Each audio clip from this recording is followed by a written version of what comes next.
What's up everybody, Stepgun here, and today I'm going to be doing a video, not on a gun or anything, but on my range bag, as you guys can see what I have here, and kind of a way for me to tell you what I take to the range, what I put inside of a range bag, and how I set my range days up when I go shooting to better organize yourself. For those of you who are new to guns, you're going to soon learn that it is very easy to overcomplicate, if you will, a range day, especially when you start inquiring more firearms. You know, taking 7 guns to a range. Say that 3 of those guns are of different calibers, and then even to push it further, to say that 7 of those guns are of different calibers. You're bringing all that ammo, you're bringing all that gun stuff, different tools, whatever it may be. You can really put on some baggage and put on some weight really quickly. And especially if you're shooting in a place where you have one lane you shoot down, it can really overcomplicate the situation, and it can make a range day turn into a mess. I've had it happen before where I took 10 guns at once and 2 big Pelican cases, and it was a nightmare. It was unorganized. I wound up getting there. I took one of my AR-15s and literally drove 30 minutes all the way to the gun range just to find out, hey, I left the dang magazines at home, and what am I going to do now? I'm not going to buy mags on there. I'm going to waste money. So, alright, so this is my range bag to get down to it. As you can see here, I have a beautiful K-bar set out here, and just kind of a Glock case. So, a lot of people, they carry their guns in cases to the range. Like a gun case, Glock comes in these hard cases. Some guns come in a lockbox. But most of the time, I bought a range bag here. I think I bought this one at Walmart, to be honest with you. Walmart or Bass Pro or somewhere. And as you can see here, it's a good range bag, okay? I can fit multiple pistols inside of it. So, as I open it up here, as you can see, I'll show that over here for the camera in 1 second. You can see inside of this range bag here, I have different little slots. These little pouches have zippers inside of them too, so that's a plus. It comes with a nice handy dandy little water bottle holder. As you can see here, I got my water. It's super hot outside in South Florida tonight. Good quality H2O, right? And you got more separators, little dividers, if you will. You can put guns inside of here, obviously. And so I take these dividers, I'll separate them. I don't ever really put anything in out of here. If you want to bring your suppressor or something, this is a good place, to fold your tax stamp, because you got to have that on you at all times. And bring your stamp. If you're bringing a suppressor to shoot at the range, you got to have that on your person at all times. So that's good. But you can see I have plenty of room inside of here. I can put my handgun, so it's obviously for those of you YouTubers out there who love to troll, if you will, I'm going to go ahead and tell you this is not a long gun shooting case, okay, or a shooting bag, as you can tell here. This is my handgun bag when I'm going to the range. And something else I try to really do is I try to separate my long gun days and my handgun days. I also shoot shotguns. I'm a big hunter. I do a lot of dove hunting and duck hunting too.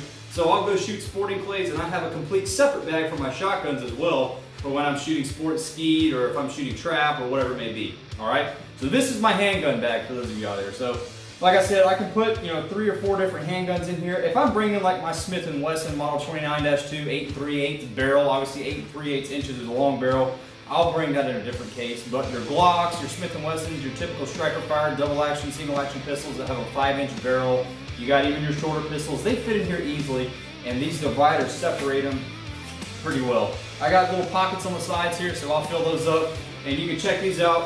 As always, big shout out to Arsenal Arms down here in South Florida, because guys, they make this channel happen. They're a huge supporter, and if you're ever down in South Florida, if you're coming through the Miami area, hit up Arsenal Arms, ask about Stepgun, and they are wonderful customer service, and that's what makes them. So I buy these targets here. As you can see, I've shot some of these at Arsenal Arms down here, and they're pretty small, but they're peel and stick. So you get your simple little circles. You can peel and stick them on a target. Sometimes it's a pain in the butt when you go to a range, and some people, this will be a whole nother video about my opinion on some gun ranges, okay? All right. So some gun ranges, the people in there aren't the, what's the word, the friendliest people in the world, and they're like, bring your own stapler, and to me, that is, asinine, if you will. That is too much, because you gotta think, when people go to a gun range, it's already too much, really and truly, to be like, oh, I gotta get my ammo, I gotta get my gun. If you have different muzzle brakes, if you're putting a suppressor on it, if you're sighting in a rifle, you gotta bring tools, you gotta bring Allen keys, you gotta bring screwdrivers, you gotta bring everything to sight that in. So that right there alone is already a lot of stuff to bring to a gun range. So I like peel and stick targets because that's one thing else less I have to worry about if I go to a gun range and forgot a stapler.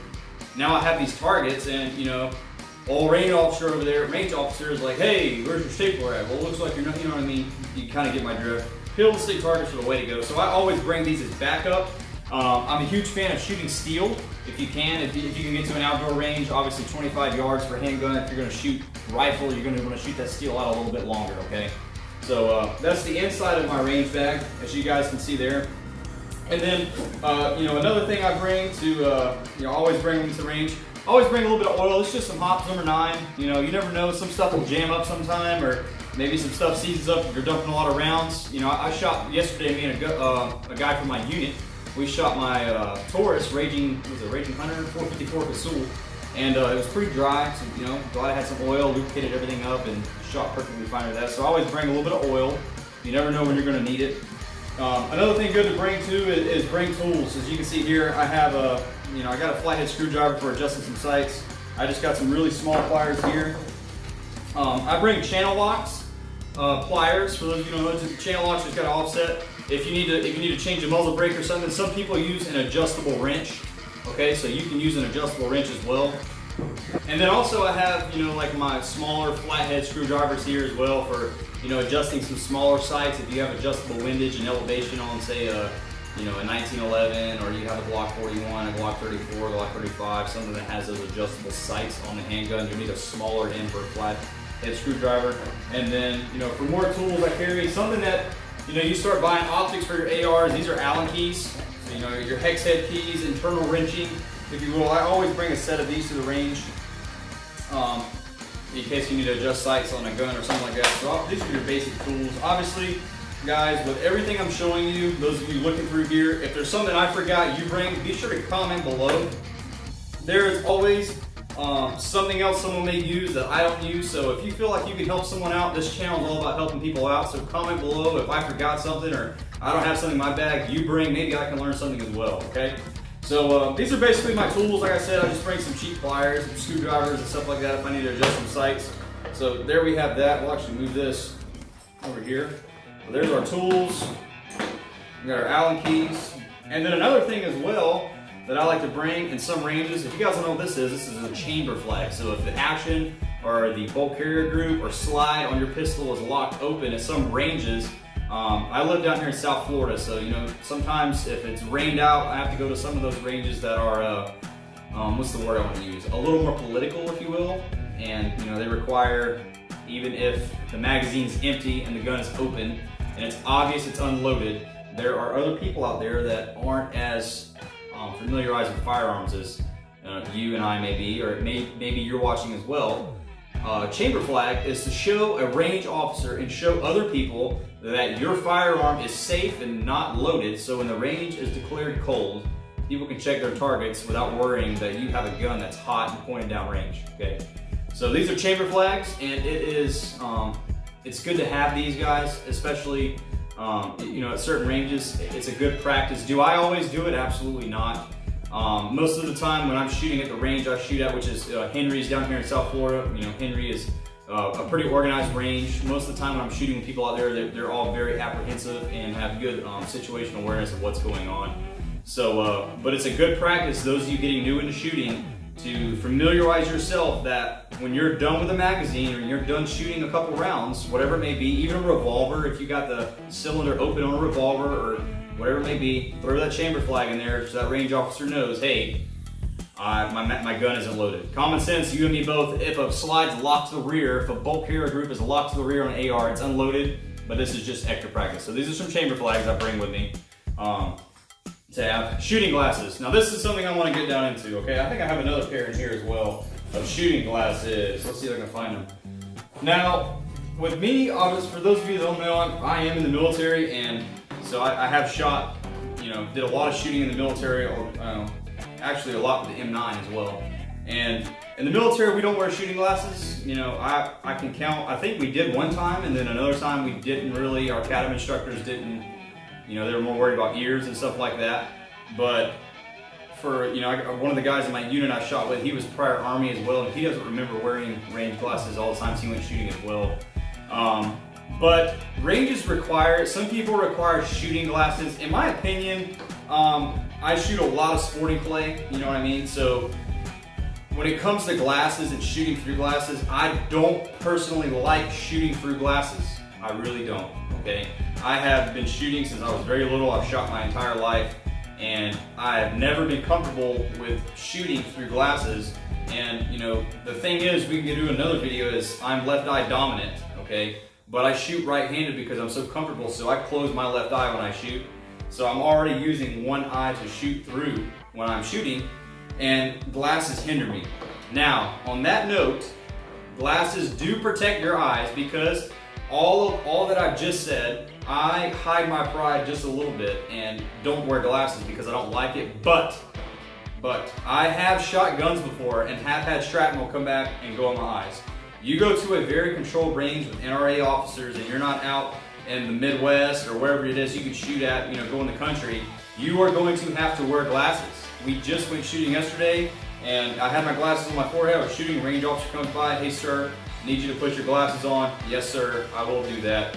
So it is always good to have these in your bag. Okay, these are some cheaper ones.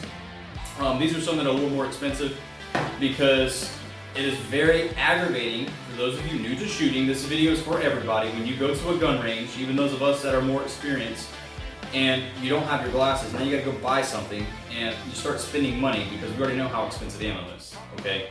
So I bring these every time. Now when I go to certain ranges, I do not wear them, okay? I don't encourage you guys to do as I do, right? But you know, you're gonna learn over time what feels comfortable to you, what you like, what you do.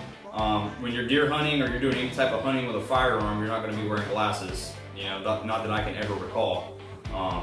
But have these just in case, and you know, some ranges are going to require you to wear them.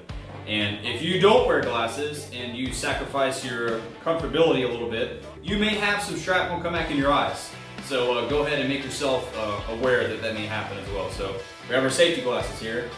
And as we're getting on to that note, I have, you know, we got to have our ears, right? So I have my ears here, and this is obviously super important, guys, because me being in the military, my hearing is already pretty much shot. I already have tendonitis, which I already have ringing in my ears as it is. But hearing is essential when you're shooting firearms. So I had these made in the military for me. These are some wire plugs, but they're molded for my ear, so I can put these in my ear. And they fit and they work really well for protection and blocking out sound for shooting. And then these here are, I believe they're a Peltor, and they have the switch on here so I can turn them on. And you know, when I put them on, I can turn them all the way up. I can hear myself talk. Boom, when a gunshot goes off, they block the sound out just from me snapping my fingers. Guys, if you're gonna be shooting at a range and you're gonna wear ear protection a lot, go ahead and invest in these. They're a little more expensive. And I believe the prices have even came down now. You put 2 AA batteries in it, I believe. And you can have that ability to, when you're not having gunfire, the sound is back to normal and you can talk to people instead of, you know, having these in your ears and you're screaming at the top of your lungs talking to someone next to you. So these are absolutely a pretty cool investment, but a necessity when shooting. So those of you who, you know, being around guns, they're very loud. And you know, sometimes the gunshot, the crack is cool or whatever, but you will damage your ears over time. And I'm telling you from experience, losing hearing, getting tendonitis is not worth it. So always make sure you have your ears. And on top of that, another thing, you show up to a gun range and you don't have your ears. Water. I'm a big water fan, by the way. I love water. If you don't have your ears, you're gonna have to go buy ears. And guess what that means? You're at a gun range now. Now you're buying ears, and you're buying cheap ears because you don't want to spend a lot of money. Now you have some uncomfortable earbuds in your ears. You have some uncomfortable ear defenders on your ears, sliding over the place. You know, like I am right now in my garage, sweating. You could be sweating at a gun range, and it makes the whole thing a lot worse. Okay, ears, necessity. These are some backups I have here. These are just some foamies as well. Some foamies I have as well to put in there. If you want to put these in your ears and then put something over it, if I'm shooting a 50 BMG or something very loud, like a 500, 44 Magnum, stuff like that, sometimes I'll put the foamies in my ears, which is something we do in the Air Force with jets. You'll put the foamies in your ears, and then you'll put your ear defenders over your ears, and you have what we call double hearing protection. Okay. Next is batteries. Okay, guys, those of you new shooters who love all your optics and your Call of Duty accessories on your rifles, those optics require batteries. Okay, I have a bunch of ARs, and I do have optics on them as well. Lights, lasers, whatever you may need. I always bring a whole set. These actually are CR123 Alpha A, CR123A batteries. So I always bring these to the range with me as well to have down here as well. See, I have these batteries in a case, and then I have, I actually cracked these open, some AAA batteries as well. You know, if you need to change batteries in a scope, a light, whatever it may be, it's good to have batteries on hand, guys, because when you're shooting an AR, you know, right now it's hard to get ammo as it is anyway. You don't want to take a break from shooting, or you ran out of batteries, or you don't have them. Guys, go on Amazon. You can get these CR123 batteries on Amazon. These are the Gabriel batteries, or excuse me, the Barbarial batteries, Energizer, stuff like that. Get them on Amazon. Amazon has their own batteries now, I believe, and you can get those pretty cheap. So there's my batteries, and then we get over to here. We got some, I bring these with me. These are shooting gloves. I don't really ever wear shooting gloves. I just have them. Sometimes I'll try them out. You know, if I did a 3-gun competition one time and I tried to wear gloves. I really didn't care for it. Some 3 guns, depending on the competition you're shooting in, will require you to wear gloves. I don't really care for it. If it does require me, then I will obviously train whatever event you're ever doing in your entire life. You're going to want to train to wear that, to what that competition is going to require. So if you're training for a 3-gun and it requires you to wear gloves or whatever it may be required, if it requires you to wear pants and boots, gloves, if it requires you to wear anything, train with what you are going to require, because even something as small as, you know, shooting gloves, if you're not used to shooting with it, it's going to affect your shooting tremendously. So definitely, I bring these just to have them, guys. And that's pretty much, you know, all I really bring to the range. I showed you guys my targets. I'm kind of look through here and make sure I don't forget anything. But that's pretty much it. And as you guys can see here, I bought this at Walmart a while back before they became so political with gun stuff. And you know, this is perfect. You know, I got plenty of you know, straps in here, plenty of zippers. There's everything in here I could possibly need and to go shooting, and it's honestly more than enough. Okay, so I have zippers here. Obviously, I'll bring a water bottle, you know, and I'll sometimes wear a book bag and carry this in my hand inside of there. Now to go over something else, a big no-no is, don't be that guy that goes to the gun range and you go to pay and you pull your gun out of your pocket. Okay, don't do that and buy ammo there. You know, try to organize yourself, because another point of me doing this video is I want to try to help some of you guys out there with. In the beginning of the video, when I was talking about organization and how it can be very asinine when you are unorganized at the range, the way I shoot now, okay, is when I go to a range and I know I'm gonna have a range day planned, I load my bag up. I have all my stuff always in here, okay? And what I'll do is I'll put 1 or 2 guns in here. That's all I ever really take shooting now is 1 or 2 guns, guys. I'll take 1 or 2 guns and I'll take a little bit of ammo. I'll take maybe a box or 2 of ammo, and that's it. That's all I take shooting now, especially since COVID has kicked off this year. I've dialed it back. I used to bring, you know, several boxes of ammo to the range, but I will load this up and that's all I take, because those of us that don't make, you know, bunches of money out there and have all the money to throw away, because this hobby, guys, firearms can be a very expensive hobby, so it's very important to organize yourself with ammo, with guns, with your firearms, with your accessories, with, you know, going to the range, paying for a fee if you're a member, whatever it may be. So it's very imperative to limit yourself, because I'm going to tell you this right now. For most of you out there, if you're watching, have an integrity check with yourself, because when I go shooting, if I bring 7 boxes of ammo, if I bring 10 boxes of 9mm, guess what? I'm going to shoot 10 boxes of 9mm. That's plain and simple. So the way I do that now is I'll bring 2 boxes or so, you know, 100 rounds, say 250 boxes of 9mm, and I'll shoot 100 rounds. And that's it. When I'm done with that ammo, I'm done. It's time to go home, and I haven't blown through all of my ammo. So that's a good practice to get into, guys. But this is pretty much just, you know, my range bag, what I take to the gun range. kind of some stuff. Maybe I can help you out, guys, or comment below if I forgot something. Maybe I can add to my range bag, my handgun range bag, if you will. And to make shooting a little bit easier, it's good to have this stuff. It really helps you guys out. So please be sure to like and subscribe. And as always, guys, until next time, Step Gun is out.